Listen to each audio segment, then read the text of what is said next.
Alright, y'all, I'm gonna have to do it. Have to make a video about MJ and let y'all know what he means to me and why I happen to be so emotional when he passed on. Okay, I will admit that I didn't cry at first when hearing the news that Michael Jackson died, because I couldn't even believe it. It just didn't feel right, because he's someone who's been here so long. He's inspired so many people that, damn it, I almost thought he was immortal, as ignorant as that sounds. It just didn't seem real to me. It wasn't until I started listening to his music and just really thinking about it, it sunk in that he's gone. And, you know, I cried. I cried for a couple days because he means so much to me. Okay? Now, let me tell y'all a little story. Y'all gonna laugh, though. I was saying the 4th grade, and I was in my room watching VH1, and it had some little Michael Jackson special on, and it was his Dangerous tour. Like, I forgot what city he was in, somewhere in Europe, of course. And I remember, I knew who Michael Jackson was, but being like in 4th grade and being a little kid, I sat there and I watched that whole concert, and I was just shocked. I had never seen anything like that in my life. Like, that to me was pure perfection. I was just so amazed. And I mean, I sat there and didn't move. I sat in front of the television and watched that whole concert. And I knew right then and there, I was like, I want to be like that dude. Because he gets respect. And he gets attention for doing something good. Because I was a lonely little kid. I was real lonely. I came up here. Wasn't really many black students in the school system when I moved to this part of Central Ohio. So I was really, you know, I was a loner. And I didn't know any positive ways of gaining attention. But from then on, I knew there were other ways for me to be noticed without being negative. I didn't have to be loud and ignorant and ghetto to be noticed. I watched it and I was like, if I want to be noticed and I want some positive attention, get up on the stage, you know? And from then on, I just became the biggest fan throughout elementary school and even throughout middle school. I had all his records, all of them. I had a big poster in my room that my uncle gave to me from the early 90s. I even went out and I would cut my socks up, y'all. And I even went out and I got a hat and I got a black leather jacket, y'all. In 5th grade, and I hadn't even rehearsed the dance routine. I decided that I would enter my school's talent show.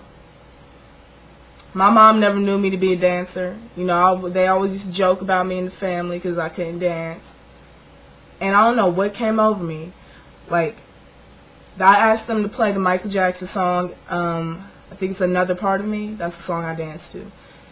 And I had that hat on and that jacket, and I hadn't even rehearsed it. And I got up there, y'all, and I beasted it. I mean, I really was getting my Michael Jackson on. I beasted it. I'm talking all the moves. I had them down to a T because I had studied the man so much. I had sat there and taped so many damn videos of his and watched so many videos, listened to so much of his music that I just sat there and I could just, in my head, mimic every damn thing that he did on stage. I could do that on stage. And I didn't, like I said, I didn't rehearse it. It just came from studying him and being so amazed and watching him so well that I could get up there and dance like that.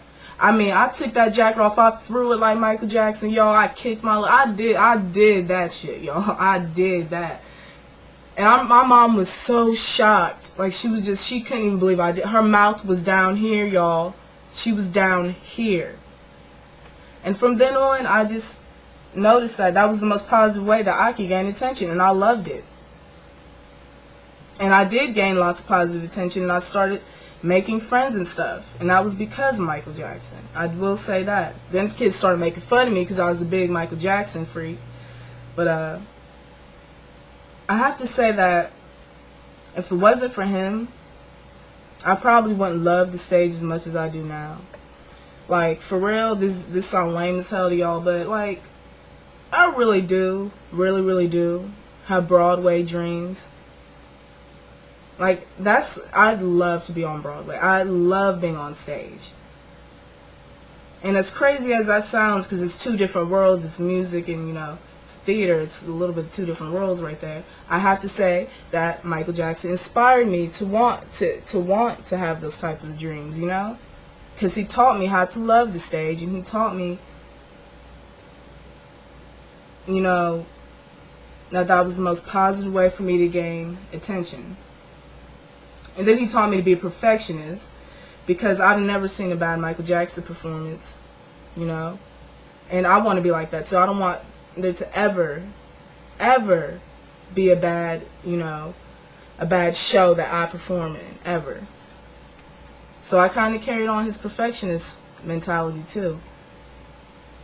And it's hard to believe that he's really gone, because we're never going to have another Michael Jackson, ever. There's never going to be another one. He's the greatest to ever grace the stage. From the point that he was a little boy to he's a grown man.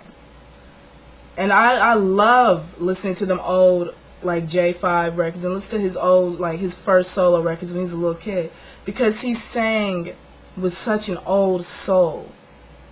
The way he sang was, it was really like an adult trapped in a little boy's body, because it just didn't seem like you were listening to a little kid, you know? And, you know, black people, Michael Jackson means so much to us as black people, because he taught us that we could do whatever we want to do, and that we could be the greatest at whatever the hell we do. He taught us that whatever we could do, we could be the greatest at it, because he was the greatest at what he did. Like, there's no musician or entertainer in any genre of music that can touch Michael Jackson, and you can't argue with it.